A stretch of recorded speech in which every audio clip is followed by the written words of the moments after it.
back to our guest line now. Bring in Eric Dungey, who is with us on most Fridays throughout the season. And Eric, sometimes we just plan based on week of games that we bring you on Friday, but we had to bring you back on this week because we officially know who the head coach is, and it is Fran Brown, who will be the 31st head coach of Syracuse football. I'm sure you were chatting about it with Brian last week, who would be the head coach, and what's your initial reaction now that you know it is Fran Brown? Yeah, you know what? I think it's a great hire. You know, if you look at Coach Brown's coaching history, you know, he doesn't have a lot of the head coaching experience. However, he's coached at programs that have this culture of winning, and Georgia being in specific, and he's able to. I mean, he's got great recruiting ties, is what I've heard, but for the most part, he's hungry. You know, he wants to prove himself. He's taken this job as a stepping stone in his career, and essentially, it could be make or break for him if he's able to come in and have success here at Syracuse. The sky is really the limit, because it's been labeled as one of those places where you essentially go to die as a coach here and there, because you can't recruit from upstate, you can't do this, you can't do that. I think that's all bogus, because I think Syracuse has got everything and all the opportunity in the world. It's just got to have the right person. And, you know, Coach Baber just did a good job of getting some of the right pieces in there. However, it wasn't able to turn the way he wanted to. But I think Coach Brown, and he's going to come in here, he's got a lot of energy, and he's going to need it, because he's going to be on the road. He's going to be doing a lot of recruiting. He's got to get some big time guys in here. And we don't need, you know, a team, 11, 5 stars on each side. Football really can be dominant. As long as you got some role players here and there, and you got 2 or 3 standouts on each side of the ball, you're going to be good to go. The big thing is just keeping them healthy. So I think, you know, we can hit the portal. We can go get some FCS guys. We can go get guys that are hungry and they want to, you know, prove themselves. They might be, 6 foot as opposed to the 6'2" or 6'3" outside linebacker you want, but they're going to make the plays that you need. So it's just making do with what you're dealt. And I think Coach Brown is going to do that to the highest of his ability. And I got all the faith in the world in him, and I'm excited to see what he's bringing. And everyone's asking me, oh, you're going to listen to his press conference? Of course I'm going to listen. It's not as opposed to really what he's going to say. Everyone comes in, they got essentially the same script about, changing the culture, bringing winning, bringing this and that. But I'm going to be looking at his demeanor. You can tell a lot about somebody's body language, their demeanor, and their genuinity in their conversation when they're presenting to the media. And I'm sure the media is going to eat him up, and the media is going to maybe have some backlash for him. But I'm excited. I think there's a lot of potential here for Syracuse, and it gives us something to root for now.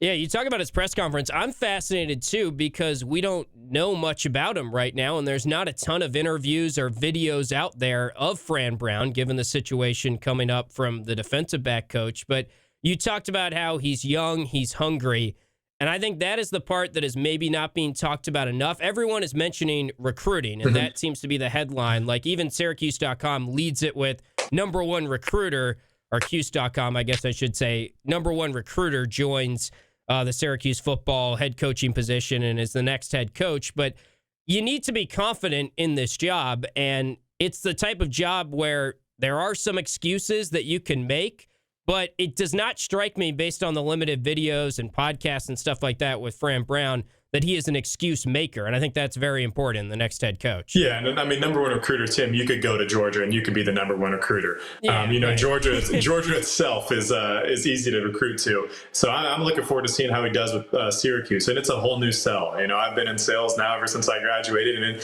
it's a whole new world. So you got to really point out what Syracuse can bring. It's the degree, it's the opportunity. The NIL is not going to be Georgia, but guess what? There's still opportunities here. And at the same time, for these players who want to be big time, this is a stepping stone in their career. They can put their name on the map at Syracuse. You always got perfect weather in the dome. There's a lot of sells that Syracuse has here, and I'm just excited to see really where he picks up and where he leaves off. So I'm very optimistic. You know me, I'm very optimistic about Syracuse next year, and I'm very optimistic about Coach Brown. I'm excited to see who he brings on his staff. I'm also eager to see who he retains from the current staff, because I think there are a lot of great coaches on this current staff here, and you saw what Coach Beck was able to do offensively. Really shorthand with his players and dealing with a lot of injuries, and I think he was able to mix things up, putting Villari in and having some different packages here and there, as well as Coach Campanelli and just what he was able to bring in that energy and going forward and getting that big 6th win to push us to this bowl game, to have this conversation continue, as opposed to having my little broadcasting thing stop here. So I'm always excited for the whole season because I get to talk to you guys and chat more Syracuse football. Yeah, it's a 13th game for you as well as the players and the coaches and everything like that. So, no, it's good we got Eric Dungey on to chat about Fran Brown, the new head coach here.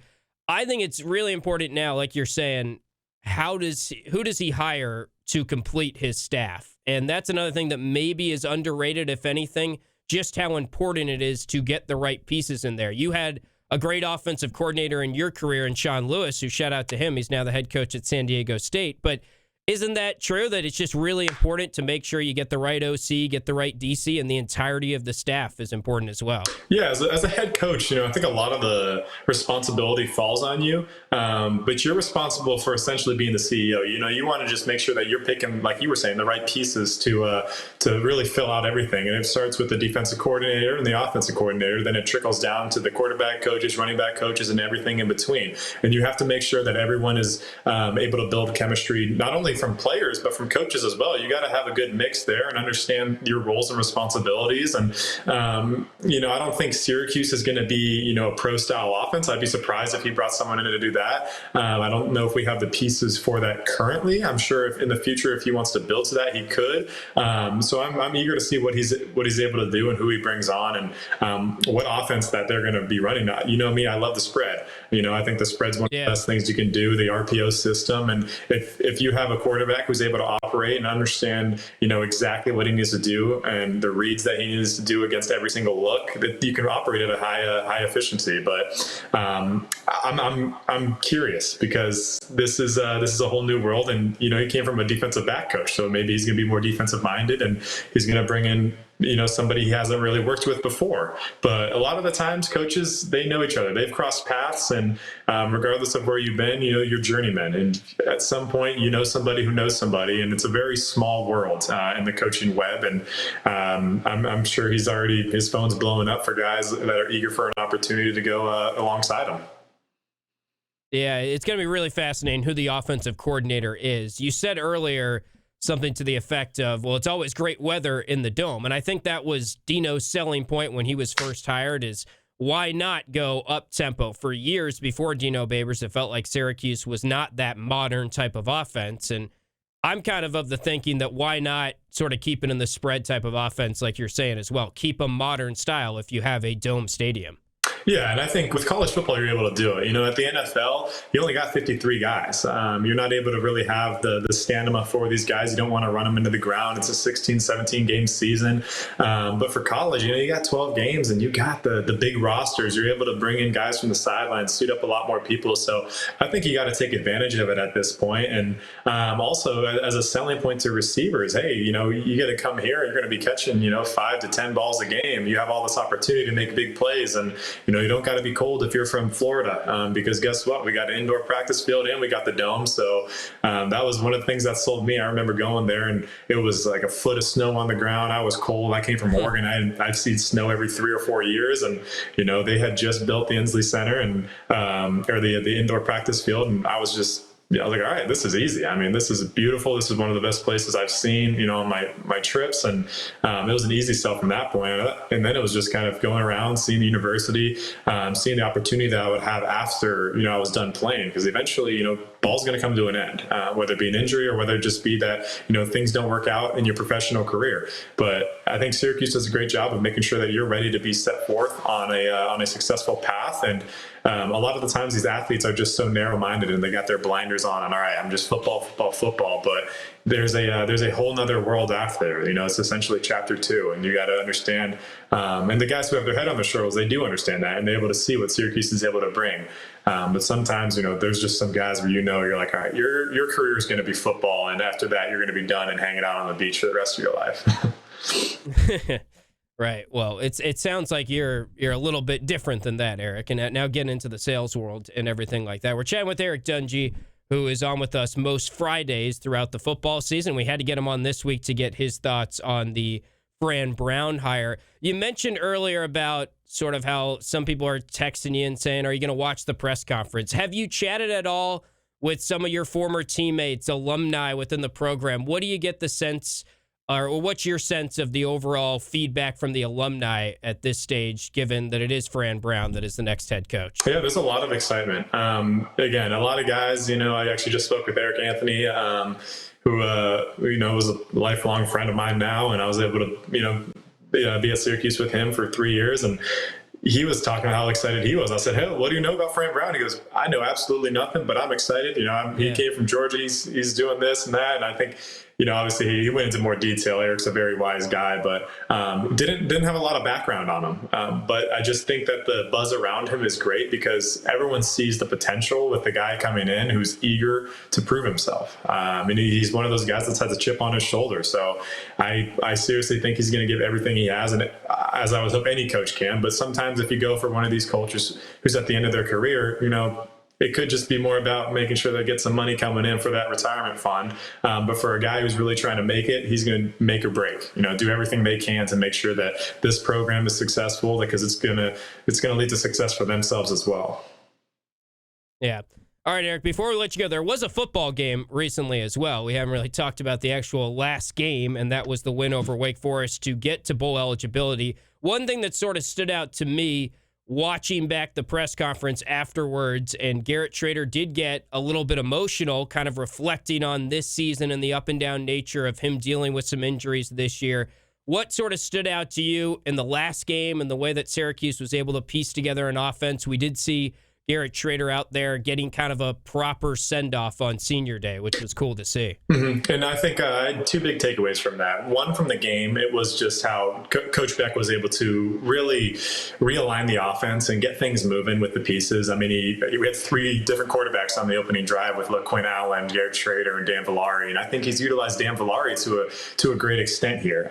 You got to use your role players, and Dan's been proven to, whether it be tight end, running back, quarterback, receiver, he can really do it all, and they're able to have a passing and a receiving touchdown for him, which is great to see, because you can tell guys who just really want it and truly care about the game, and that's Dan. And I've got a lot of respect for him, and my respect continues to grow for him. I've reached out to him, and he was very respectful back. So I'm hoping for the best for him. And other than that, the thing that stood out was the post game with Dan Villari, and he was saying how there's some discipline issues that are going to be addressed, and that starts with him. And I think he's kind of moved into a leadership role now, so people are going to be more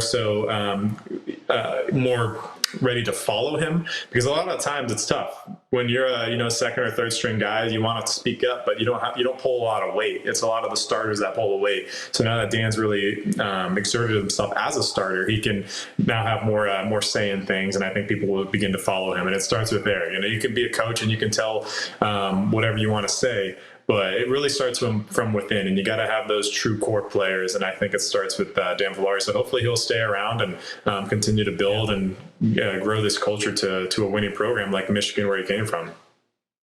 Yeah, well, you talked about earlier Nunzio Campanelli. Maybe he comes back. He was Dan Villari's position coach also throughout the season, tight end coach. Obviously, he knew Fran Brown, and there's some New Jersey ties there. So going to be fascinating to figure out who's the offensive coordinator, who's the defensive coordinator, how the staff falls into place from here. Eric, I'm sure we will be talking to you sooner rather than later. We find out the bowl on Sunday, and I'm sure we'll be talking to you shortly after that probably. But thanks for hopping on today. Of course. Thanks for having me.